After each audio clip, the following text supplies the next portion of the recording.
Good morning. Today is Sunday. I'm the Moon Mama. How are y'all doing today? Sunday is governed by the sun. So obvious. I love that obvious thing. And the sun is currently in Aries at 23 degrees of Aries. And so we are nearly out of Aries. The sun in Aries is the warrior.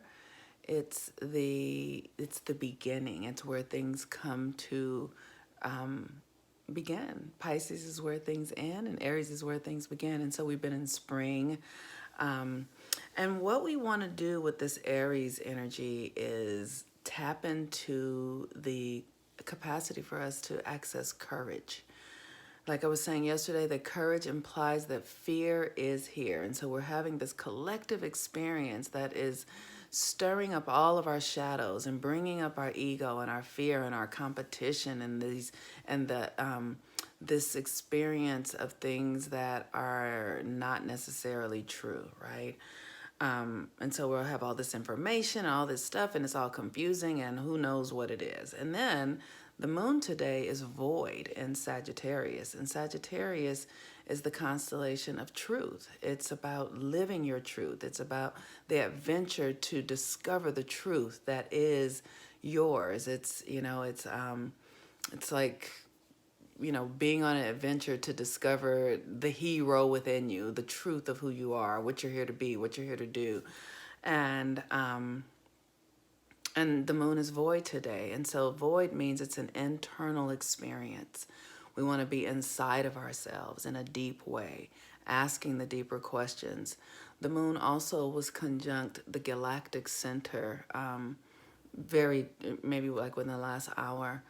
And the galactic center is the Milky Way. It's the place, it's the womb of our universe. It's where everything comes. It's all the energies that are coming into our atmosphere through the galactic center. So the moon was just conjunct that. And so we're in this depth, this deep space within us to really access a deeper truth, a greater understanding of who we are, of what we're here for. And as we are moving through this collective experience, we have this opportunity to really discover what our gifts are and how we can use our energy to create the reality that we absolutely desire. One of the things that I've been noticing in social media and in the news is that we're very focused on sort of the negative story, the chaos, the confusion, that there isn't in our collective conversation we don't have a spiritual hub where we combine, sort of this idea of science with spirituality, understanding that the truth of who we are is greater than our separate parts, that we are a collective thing, that we are one, we're connected. And so to look at something from just a biological perspective is half-hearted. We have to look at everything together. And that's something that we don't do in the West. And the reason we don't do it in the West is because of capitalism. We want to keep people fractured. The tendency, the intention is to keep people fractured and outside of wholeness, because if we come into a recognition of our wholeness, we will find solutions. We can intuit solutions. One of the things that I've discovered about the Western way of being and the Western way of thinking and functioning is that it doesn't include intuition. It doesn't include the spiritual understanding of things, and everything is spiritual. Everything is spiritual first and foremost. And so if we cut ourselves off from any part of ourselves, we're doing ourselves a disservice because we cannot know. And so if we only want to look at what we can see, what is in this 3D reality, we're missing the greater experience, which is the invisible, the 5D reality, where everything is consciousness. And so on a day like today, it's just an opportunity to do some meditation and ask, what are the parts of yourself that need to be, or that are here to be resurrected? What parts of yourself are dying away, and what parts are you leaving behind, and what parts are you going to take with you? I know for me, I am shifting my relationships, the way I relate to people, the way I relate to myself, those aspects of myself, the way I'm in relationship with people, and really learning to trust myself even more, and no longer aligning myself with frequencies that are outside of the depths of love and compassion and forgiveness and the higher mind of God, right? So one of the things I'm doing, I'm surrounding myself with people who live in a certain way, who are loyal to their divine calling, because then that inspires me to live in that way. That inspires me to be loyal to my divine calling. So I am,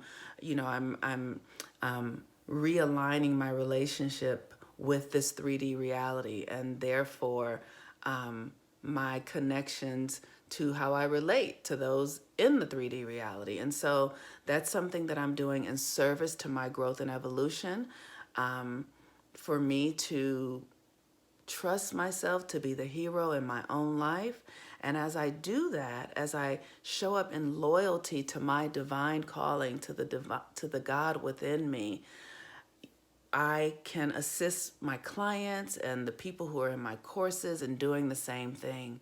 Because as Saturn is in Aquarius for the next 2.5 years, what we're here to do is be true to our divine blueprint, who God created us to be.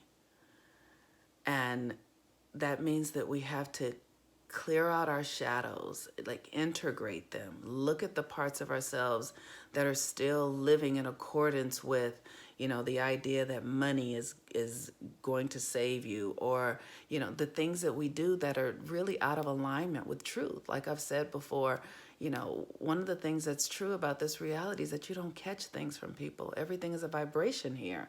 So what you do is you align to a vibration that is outside of wholeness. And when you align to that vibration in your mind, in your mentality, then you make yourself susceptible to frequencies that would give you the perception that your body is experiencing illness. And if you go watch a movie like The Matrix, and Keanu Reeves, he says he comes out of that virtual experience and he has fallen and he has blood in his mouth, and Morpheus says the brain believes it's real. So if the brain believes it's real, then it makes the body believe so. So everything is happening in your brain. What your brain takes as real becomes your actual experience. And so you have to understand, that's why you have to learn what truth is. And so the truth is that we don't catch anything from anyone. It's a vibrational agreement. And when you understand that, then when you're out in the world, your brain will let you know that you can't catch anything because that's not really real. So your frequency will rise above this ability, this idea that you catch something. And then you won't catch anything. You'll live in the frequency of wholeness, and you're always in wholeness. And so that is a truth. So it's important to understand the truth of this environment that we're in, this system, so that you can align your consciousness with truth, and then you align your thinking with truth, and then you have the physical experience of truth. So that's the only thing that we're here to do, is really begin to prove that we are divine beings. We have to ascend. There is an ascension that has to occur in your thinking, in your way of being, in your alignment. And when you do that, you free yourself up to be the divine self that God has called you to be. So in this time today, ask yourself, how can you ascend? How can you let go of thought processes, behaviors, patterns that no longer serve you, that keep you weighted down, that keep your heart heavy, and ascend into the consciousness of Christ that is yours, that is your birthright. That just wasn't for Jesus, that's for everyone. Jesus said, greater than these things shall you do. Prove that today. I am the Moon Mama. If you'd like to, get a reading, to understand your chart, how you work, to understand the energies that you're needing to release right now, to understand where you are internally so that you can get free, reach out to me. And if you'd like to join the next Moon course, it starts on Tuesday. We're going to be focusing on Taurus, which is about money and abundance and creating your physical world reality. Peace and blessings. Have a wonderful resurrection day. I love you. Bye-bye.